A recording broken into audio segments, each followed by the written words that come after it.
When most people set up their very first fish tank, they imagine a calm, beautiful slice of nature right in their living room. But here's the truth. The majority of tanks don't end up that way. In fact, most aquariums fail within the first year. The fish get sick, algae takes over, and people give up thinking the hobby is too hard. But it's not that the hobby is impossible, it's that there are a handful of simple mistakes almost everyone makes. And once you know how to fix them, your tank will practically take care of itself. So today, I'm going to walk you through the biggest reasons fish tanks fail. And more importantly, how you can fix yours fast. Let me make a quick pause here to invite you to join over 1,000 fish aficionados to our weekly cool and quick fish facts. Just go to aquariumsource.com/subscribe. I promise it won't smell fishy. Really, who teaches you about the honey gourami with a Brad Pitt gif? Let me start with a quick story. Years ago, a friend of mine bought a beautiful 40-gallon setup. He filled it with decorations, added fish the very same day, and for a while it looked fine. But within a week, the water turned cloudy, the fish were gasping at the surface, and by the second week, most of them were gone.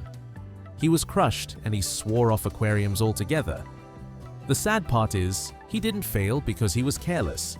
He failed because nobody explained the most important thing about fish keeping, the nitrogen cycle. This is mistake number 1. Most tanks fail because people skip cycling. Fish produce waste, food breaks down, and all of that turns into toxic ammonia. In a healthy aquarium, beneficial bacteria convert that ammonia into nitrite and then into nitrate, which is much less harmful. But those bacteria don't appear instantly. They take time to grow, usually 4 to 6 weeks.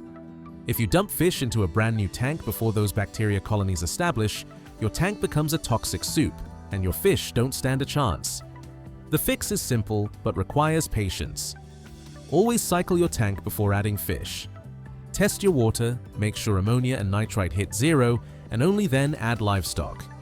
If you're already in trouble, you can fix it by doing daily water changes, adding bottled bacteria, and feeding lightly until your cycle stabilizes. The second big reason tanks fail is overstocking. People get excited, they go to the store, and suddenly they've got a dozen fish in a tank that should only have 5. At first, it looks great, lots of movement, lots of color, but behind the scenes, the bioload is overwhelming your filter. More waste means more ammonia, more stress, and sooner or later, disaster. Fixing this one is straightforward. Stock lightly. A good rule is to always keep fewer fish than you think you can.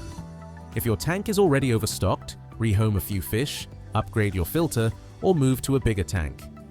I know downsizing your stock feels like admitting defeat, but trust me, your remaining fish will be healthier, happier, and more fun to watch. Mistake number 3 is neglecting maintenance. And I don't just mean skipping water changes, I'm talking about the mindset of thinking the tank is self-sustaining. Even planted, low-tech setups need regular care. Waste builds up, water evaporates, and filters clog. Too many hobbyists wait until the tank looks bad before doing something about it, but by then, the damage is already done. The fix is to set a routine. Small, consistent water changes beat big, infrequent ones every time.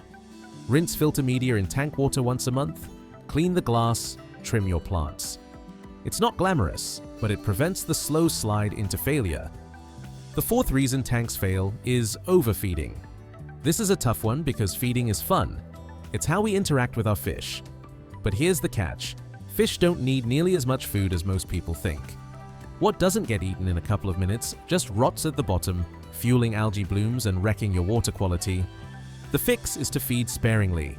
Give only what your fish can eat quickly and skip a feeding day now and then.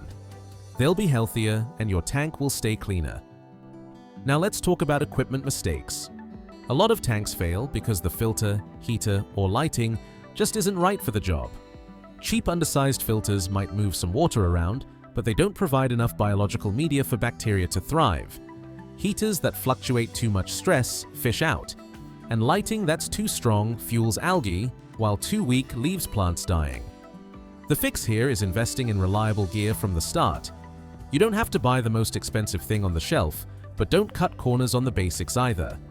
If you're already struggling, consider upgrading your filter or adjusting your light schedule. Small changes in equipment can make a massive difference. Another big failure point is adding incompatible fish.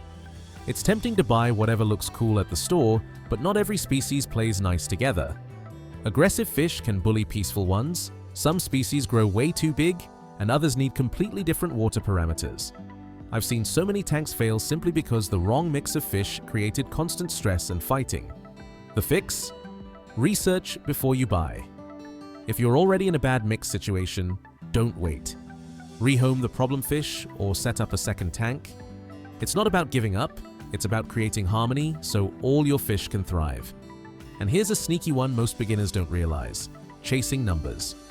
People test their water and panic if the pH is 7.4 instead of 7.2. So they start adding chemicals to adjust it, and pretty soon the water swings all over the place. Fish don't like swings. They can handle slightly imperfect parameters way better than constant change. The fix is to aim for stability, not perfection. If your tap water is consistent, just condition it and use it.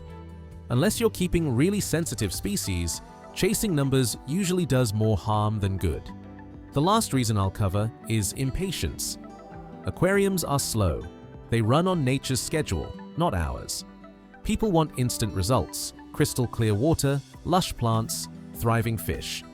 And when that doesn't happen overnight, they get discouraged and quit. The fix is adjusting your mindset. Fish keeping is about building balance over time. Once you let go of the idea that everything has to be perfect right away, you start enjoying the process. Watching your tank mature week by week is half the fun.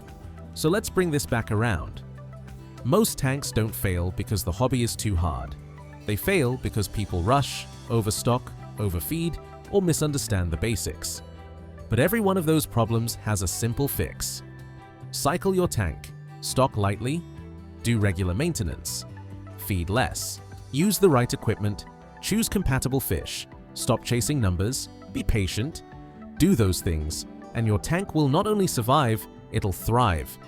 And here's the best part: once you fix these issues, the hobby gets way more enjoyable.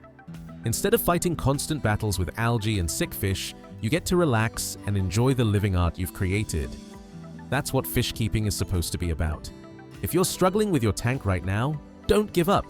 Make a couple of these fixes today and you'll be amazed at how quickly things turn around. And if you found this helpful, let me know in the comments what your biggest tank struggle has been.